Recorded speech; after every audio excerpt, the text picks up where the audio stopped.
Président de l'Assemblée générale, Mesdames, Messieurs les chefs d'État et de gouvernement, Monsieur le secrétaire général, Madame la secrétaire générale adjointe, Mesdames, Messieurs, distingués invités. Avant tout propos, je voudrais saisir cette tribune pour saluer à nouveau la mémoire de mon compatriote, Amadou Makhtar Mbow, qui vient de nous quitter. Ancien directeur général de l'UNESCO de 1974 à 1987, il fut un homme d'État émérite et un fervent acteur panafricain de la lutte pour les indépendances. Je félicite M. Philomène Yang pour son élection à la présidence de cette Assemblée générale des Nations unies, ainsi que son prédécesseur pour sa contribution à la mise en œuvre de notre agenda commun. À travers vous, je formule mes vœux de succès dans la conduite de nos travaux. Je salue également l'engagement constant du secrétaire général Antonio Guterres, dont les efforts pour promouvoir la paix, la dignité humaine et le multilatéralisme sont plus que jamais nécessaires. Le Sénégal renouvelle son plein soutien à sa mission en ces temps de turbulence mondiale. En prenant la parole aujourd'hui, je suis habité d'une conviction profonde: l'unité dans la diversité est la clé pour garantir le développement durable et la dignité humaine pour tous, partout dans le monde.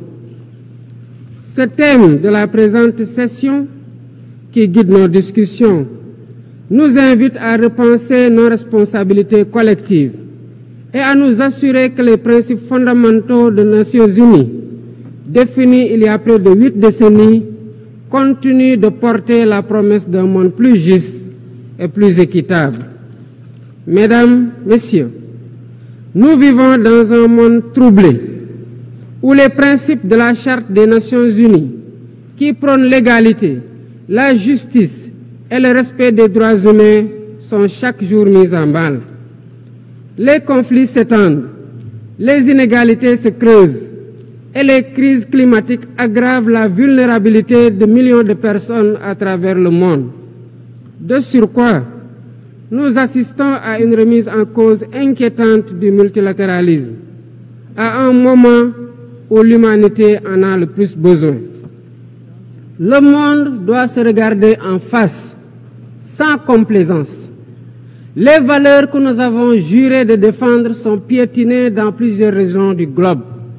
Que l'on soit à Gaza, à Tel Aviv, à Dakar ou ailleurs, chaque être humain est porteur de cette égale dignité, une dignité qui transcende les frontières, les cultures et les appartenances religieuses. C'est notre devoir à tous de veiller à ce que cette dignité soit protégée et respectée pour chaque être humain, sans exception. Ce devoir est l'essence même des Nations unies. Pourtant, nous constatons chaque jour que le droit international, ciment de la paix mondiale, est souvent violé. Des résolutions adoptées par cette Assemblée sont ignorées. En tolérant ces violences répétées, nous foulons aux pieds les principes de la Charte des Nations unies et sapons les fondements même de cette maison de la paix. Jamais les fondements des Nations unies n'ont autant vacillé qu'en ces temps de violence et de peur et d'incertitude. Si nous voulons éloigner le spectre de la guerre et œuvrer à l'avènement d'un monde meilleur, alors il est temps de changer les paradigmes. Il est temps de remettre l'humain au centre de l'agenda international, comme nous y invite le thème de cette session. Monsieur le Président, Mesdames, Messieurs, nous ne voulons plus fermer les yeux sur la tragédie qui se déroule dans le Sahel. Des groupes terroristes sèment la terreur, pillent, tuent les populations civiles innocentes. Cette région autrefois stable est désormais en proie à une violence quotidienne tandis que les Nations Unies, particulièrement le Conseil de sécurité, restent trop souvent inertes. De même, nous ne pouvons pas accepter que le Sahel devienne le théâtre de rivalités de puissances étrangères dont les affrontements ne font qu'aggraver la déstabilisation de la région. Je dois rappeler ici que la paix et la sécurité de l'Afrique sont indissociables de la paix mondiale. Il est impératif que le Conseil de sécurité remplisse pleinement son rôle de garant de la stabilité internationale. J'exprime à nouveau la préoccupation du Sénégal face à la situation tragique qui perdure en Palestine. Des générations entières y ont grandi sous l'ombre de l'oppression, privées de leur droit fondamental à un État viable. Le Sénégal, en tant que président du Comité pour l'exercice des droits inaliénables du peuple palestinien, appelle à un cessez-le-feu immédiat et durable. Nous réitérons notre soutien à la solution des deux États, avec Jérusalem-Est comme capitale de la Palestine, conformément aux résolutions pertinentes des Nations Unies. Cette guerre qui n'épargne ni femmes, ni enfants, ni infrastructures vitales est une plaie ouverte sur la conscience internationale. Il est impératif que le droit international humanitaire soit rétabli dans toutes les zones de conflit et que les Nations Unies jouent pleinement leur rôle de médiateur et de garant de la paix. Mesdames et messieurs, la paix n'est pas seulement l'absence de guerre. La paix, c'est aussi la possibilité pour chaque être humain de vivre dans la dignité, de se nourrir, de se loger, de s'éduquer et de recevoir des soins. Or, aujourd'hui, plus de 750 millions de personnes ne mangent pas à leur faim et des millions basculent chaque jour dans l'extrême pauvreté. Ces chiffres éloignent de plus en plus le monde des objectifs de développement durable fixés pour 2030.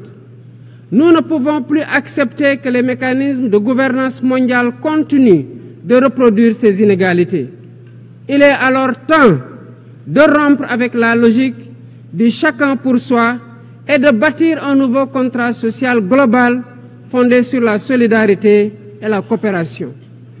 Ce contrat doit inclure des réformes majeures pour s'attaquer aux défis politiques, économiques, environnementaux de notre époque.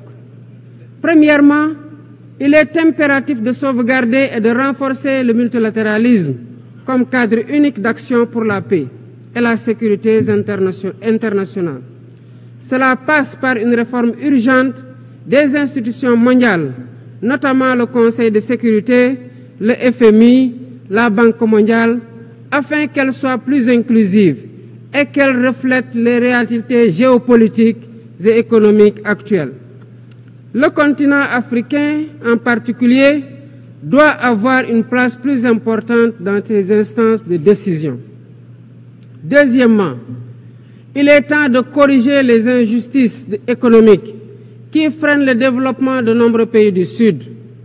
Le commerce illégal, l'évasion fiscale, les flux financiers illicites et les congés fiscaux abusifs ruinent les pays en développement, notamment en Afrique. Ces injustices doivent être corrigées pour permettre à tous les pays de participer pleinement au commerce mondial et de bénéficier de la croissance économique. Troisièmement, il est essentiel de garantir avec détermination et d'agir avec détermination contre le réchauffement climatique en respectant le principe de responsabilité commune mais différenciée.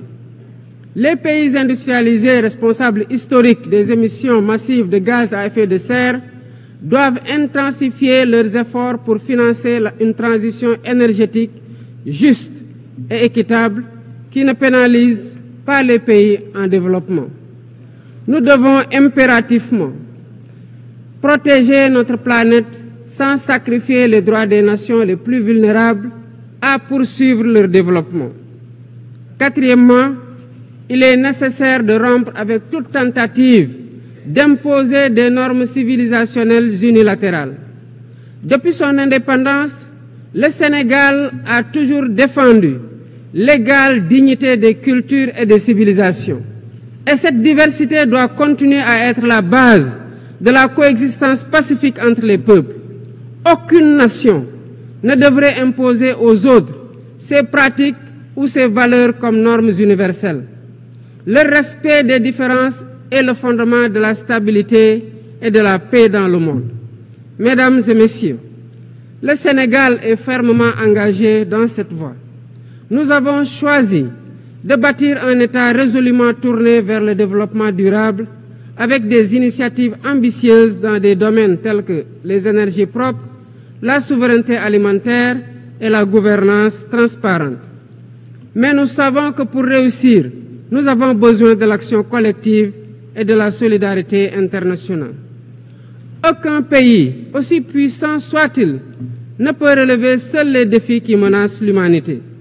Il nous faut donc agir ensemble, unis dans la diversité, pour construire un avenir où la dignité humaine est respectée, où la justice prévaut et où la prospérité est partagée.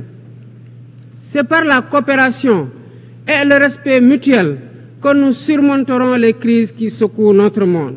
Je vous remercie de votre aimable attention.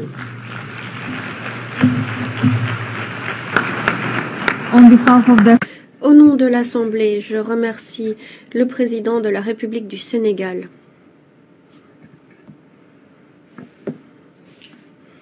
L'Assemblée va écouter l'allocution de son Excellence Sylvanie